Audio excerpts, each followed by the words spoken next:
Hi folks, it's Des Pheby here and welcome to another episode of The Franchise Entrepreneur. Now today I would like to talk to you about the next step. What comes next after location number one?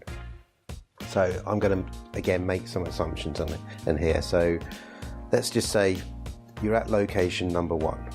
What is your plan? What is your strategy to move the business forward?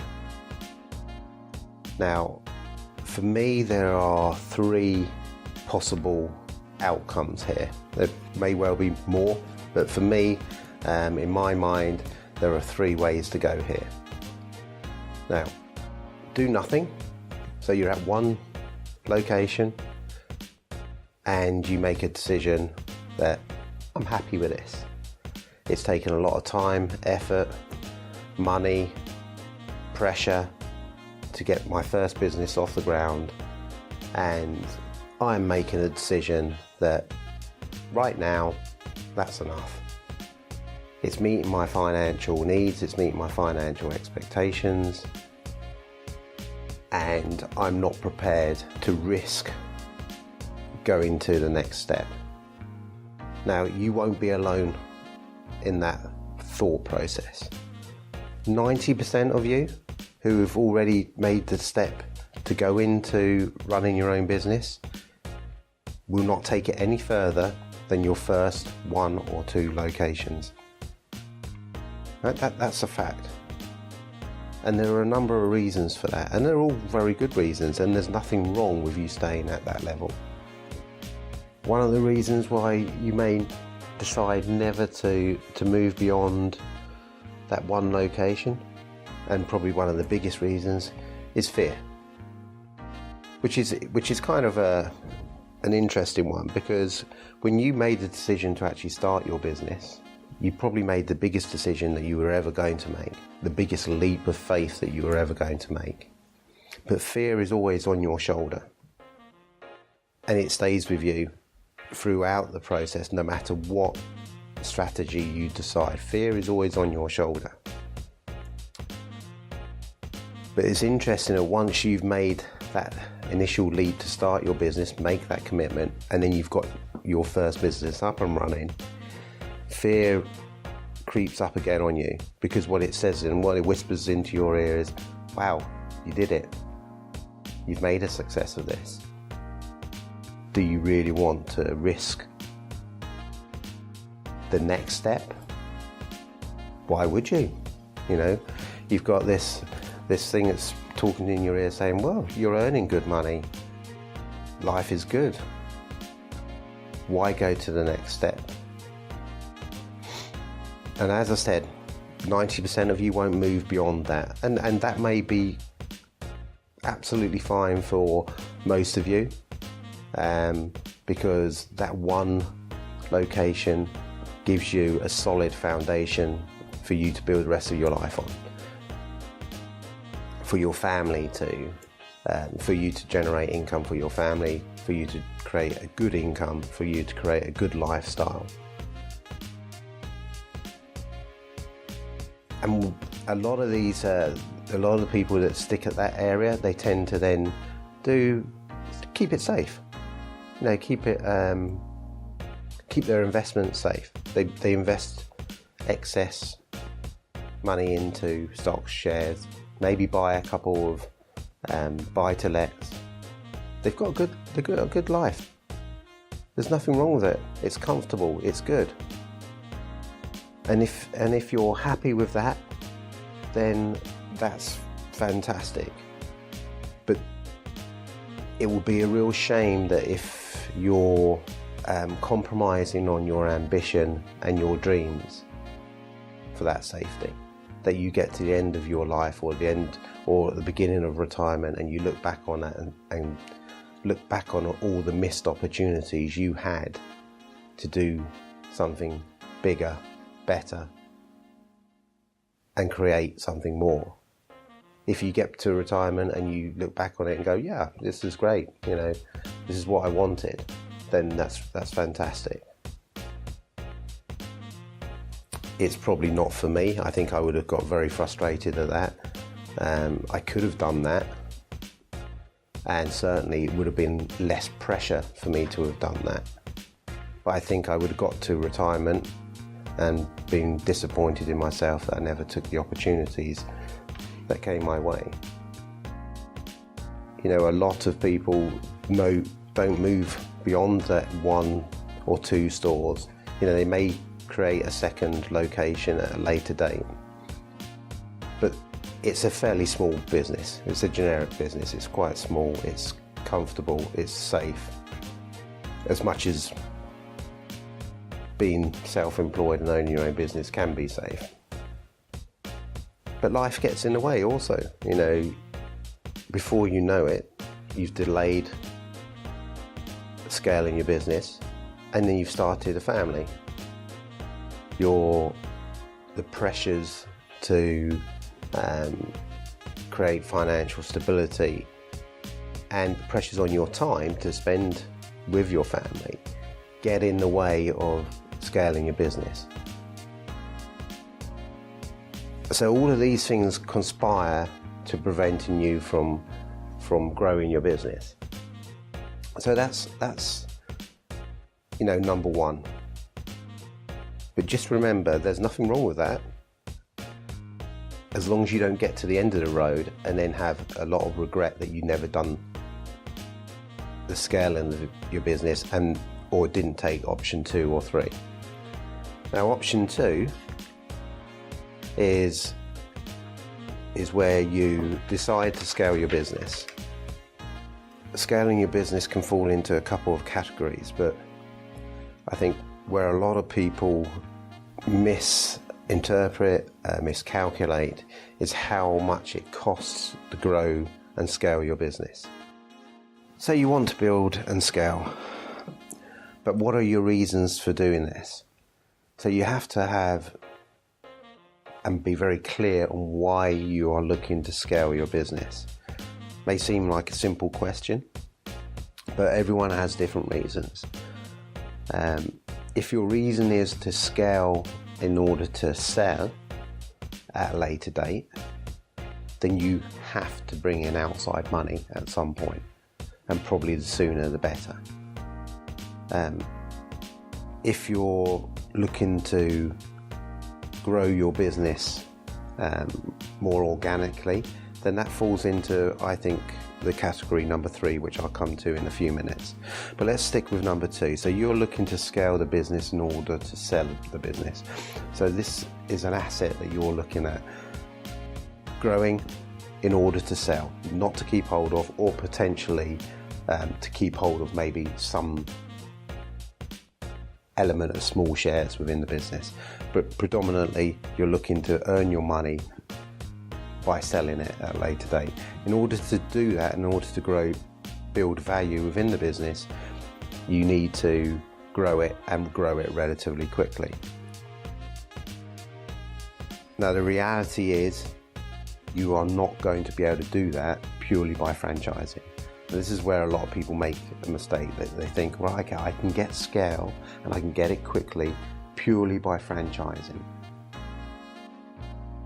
Now, if you have deep pockets, you can do that without looking for outside money. You can get your growth from franchising whilst using your profits from it and reinvesting it back into the business, but also you're going to need additional finance. Now, you may be able to get some of that from the banks, but you're talking about a significant amount of money here, and it is a significant amount of money.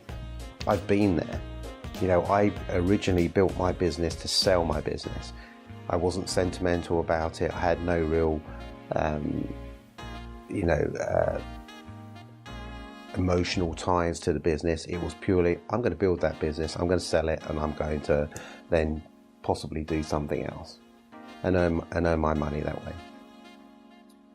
It became very evident pretty quickly that I could get a certain amount of growth and quick growth purely by franchising and reinvesting the profits back into the business. But the downside of that was it was very, very limited opportunity for me to be able to take money out for myself and for my family and for for my own personal needs, because everything got sucked up by the business. You may remember the old saying, to feed the dragon, you had to keep on feeding it. It was sucking up everything, because you are building an overhead in order to support your franchise network. And this is the bit that a lot of people underestimate. I underestimated. Today, I have close to 20 stores. We've scaled back from where we were 2 years ago, and have got a different approach, and we've moved more onto option number 3. But option number 2 at the time, we had a huge overhead, probably around, or certainly for us, around probably £750,000 a year, just on our central overhead. So our central office, our training facilities, our personnel, and including my wages that I was taking out as well. That's a lot of money to generate from your franchisees and your company-owned stores in order to maintain and also reach your personal expectations on what you want to take out for yourself and continue to grow. We found it very difficult. We had the options to sell equity within the business and bring in outside money. I didn't for various reasons, and mainly because I wanted to stay in control of the business, and I didn't feel that the options available to us were particularly attractive at the time. But let's just say, for instance, you do go down that route. You have a franchise model, you are getting growth, but it's not fast enough for you in order for you to get to where you want to get to. So you decide to bring in outside money. There are big advantages to it and big disadvantages to it. The advantage is that you will probably get some financial equity release for yourself. It will not be substantial. Don't think it will. If you think you're going to get millions of pounds from someone coming in and putting a couple million, £2-3 million into the business, you're wrong. It doesn't work that way. They will allow you to take out a certain percentage, and the rest of the money will stay in the business for growth. The argument being that you've given up some equity in the business, that money goes into the business to grow it, and therefore the business is worth more in the future, and you'll then exit the business at a later date at a profit, because the business will be bigger and valued higher than what it was previously. Sounds great, doesn't it? And in many cases that works, but in a lot of cases there are other considerations to take on board. One of them being that you've gone from a business that you completely control. You have the final say on everything. Any strategy changes, any financial investments, they are down to you. You don't have to take into consideration anyone else. When you bring in outside money, you will create a board, you will create other directors, you will be accountable to those directors, regardless of the fact that you may still have the majority shares in the business. The environment has changed from what you have been working in. You will be accountable. You will have to meet other people's expectations. They've invested this money for a return on investment, for growth, and you have to deliver on that. And you will be accountable each month, each fortnightly meeting to deliver that. So you are ramping up the pressure on yourself. Don't underestimate that pressure that will come from that. You may have been able to negotiate a deal where you will be exiting the business sooner, So it could be that this is a buyout, but a gradual buyout. But even that gradual buyout will be based upon you hitting financial targets in order for them to pay you the agreed amount. So don't think that this is an easy route. In fact, it's probably the most difficult route out of all of them, because you're no longer in control of everything. Yes, you have some money, but all of that money has to go into achieving growth. It's not for your personal use, but it does probably take a little bit of pressure off you in terms of meeting your monthly bills. It's a balancing act. Beware of the pressure to deliver. For me personally, it was I had to consider this fairly carefully, because I wasn't sure it was in my nature to actually work comfortably alongside this type of structure. When I've been so used to making the final decisions and pushing the business forward myself. So for me, it was not the right structure to take the business forward. And also, plans change. Your needs over 10, 20 years change. Your needs of your family change. Now, you have to ask yourself, what happens in this scenario when you've taken outside money in? They want growth, they want return on investment, they want a piece of you, your time.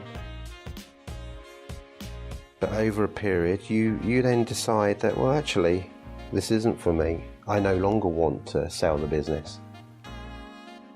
You're going to be faced with added pressure of having to raise finance in order to buy them out, assuming that there is some agreement in place that you can buy them out. But remember, they will want their pound of flesh. If it's a successful business, you will be paying a significantly increased amount. If the business isn't doing particularly well, then there may be some sort of deal for you to do there. But again, it's pressure. In this category, there is a lot of pressure.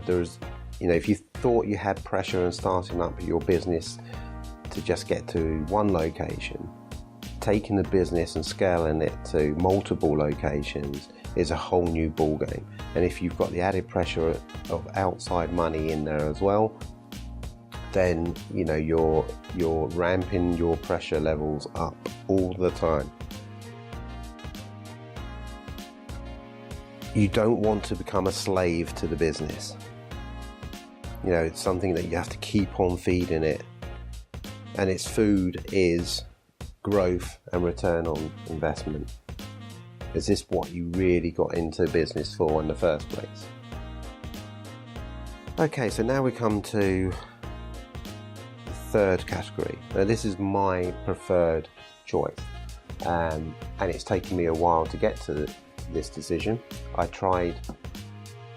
didn't really try number one. It was never a case of me ever just stopping at one business. But number two was certainly prevalent in my earlier years. But certainly in the last couple of years, category number three is where I'm at. Organic growth via franchising is my preferred route. Look, yes, you have to reinvest into your overhead, and don't underestimate this. It comes back to what I said before. The overhead is fairly significant. But if you can temper your need for growth and your desire for fast growth, and that's the important thing, fast growth, then you can keep your overheads at a sensible level and build as you go when you can afford to do it. But yes, you have to keep reinvesting into the business and into your overhead. Plan your strategy. Grow at a slow, steady pace. Right? There is nothing wrong with being a slow, steady Eddie. Right? I know in this day and age, everyone wants everything now and tomorrow. But if you want to grow a successful business, then slow, steady growth will lead to really good results over a course of time. So be patient. If you do need external funding, there are other options out there which enable you to still stay in control. Of course, there are bank loans and things like that, but obviously they can be difficult and tiresome to go through the rigmarole of getting. But there's asset finance. So if you do want to open up your corporately owned stores, that's an option for you to do rather than continuing to reinvest profits. You stay in control of the decision making. Now, if you're like me, that's a huge thing. Accountability can come via mentorship if that's what you're looking for, if you need that kind of accountability.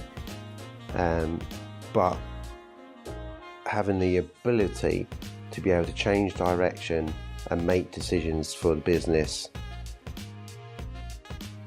quickly and without having to take into consideration other people's motives and desires and expectations is really important, or it certainly was in my case. Now, once you're at a certain size, you can make the decisions that you may wish to accelerate growth or even slow down growth, depending on your own personal circumstances and requirements at the time. Remember, life has a habit of getting in the way. And when I mean life gets in the way, it could be that you've decided to start a family, you've got married. You may want to slow down. You may want to spend more time with your family. So that may be a period of where you consolidate the business and you go for slow growth. If you're in control of it, then you can make that decision. If you bring in outside money, I'm afraid you're playing with other people's expectations. They will want that growth no matter what. You're in control. Just remember, you're now in control. You can make these decisions. There is nothing wrong with slow. Remember, even 10% growth on a business that you've grown to 10 stores over 20 years. Let's play with an example. Let's just say you're 30 years old when you've started out. You've got the business to 10 stores. 10% growth over the next 20 years is going to increase your business up to, so you've got 30 stores now. You're at the age of 50, potentially your children are older, they've gone to university, you can now accelerate that growth. 10% growth is nothing in franchising. One store a year we're talking about here over 20 years. At the age of 50, you've still got a significant business at 30 stores. But now you're at a point in your life where your children have grown up, they've left home. You can accelerate that. But let's just say you don't accelerate that. Maybe you still only grow at 10%. So you're adding 3 stores a year over the next 10 years. At the end of those 10 years, you're 60 years old. You've now got 60 stores, 60 locations, or more. In fact, it's more than that. When you get to those kind of scales, the business becomes and can become more passive for you. It's generating a passive income for you if it's via the franchise model. You've then got the luxury of making lifestyle choices, and you're at a relatively young age still, and you've got a pretty significant business, and you own it 100% in control. You have a legacy that you can pass on to your children, and you have a great lifestyle, or potentially a great lifestyle, because you've decided to go down a slow, steady approach in your business. And I know it's very difficult because I've had this issue myself, that I'm always looking to accelerate, I'm always looking to grow faster, but I've had to temper that. For example, like I said, we're at 20 stores at the moment. We've signed a master franchise for London for 37 stores, a master franchise for Manchester and Greater Manchester for about the same, another one for Portugal for 25 stores. I could, assuming that those master franchises stick to the agreement, sit back now in relatively comfortable knowledge that my income becomes passive, because I've got between those 74 100 stores opening over the next 10 years. That's a great position to be in, but I'm not having to work massively hard to achieve that. I've done the hard part in achieving my first 20 stores and have a foundation business to build upon. It's taken 11 years to get to that point. I made some mistakes along the way. I took a wrong turn somewhere and wanted to go down the wrong route. I've turned back on myself, and I'm much more happier with the business that I've got and the opportunities that I've got. And that came from a mindset change from chasing growth quickly to wanting to grow the business in the right way, in a steady way, over a period of time. And if the opportunity presents itself for growth, but without me moving away from my strategy, then take it. And that could be that you get and sign a master franchise for a location, and then all of a sudden your growth rate accelerates significantly without it becoming a burden on yourself and pressure on yourself. And that's really important. Keep the pressure to the minimum. Create the business that you want as passively as it can be. So to summarize, the next step: decide which strategy fits best with you, whether it's A, B or C. Remember, A can become B or C at a later date. Relatively easily, it's a change of direction. B will only become A if it's failed, if it's become a failing business, and is difficult to change to become C at a later date, because you've got outside money involved. You're no longer in control, and it's much more difficult to change direction. C, you're in control, and it can become B at a later date if you decide you want to look for an exit. So I hope you found this podcast of interest, and I hope you join me again for next week's podcast. And please do leave reviews. They are always very useful and helpful, and helps us get exposure. Thank you.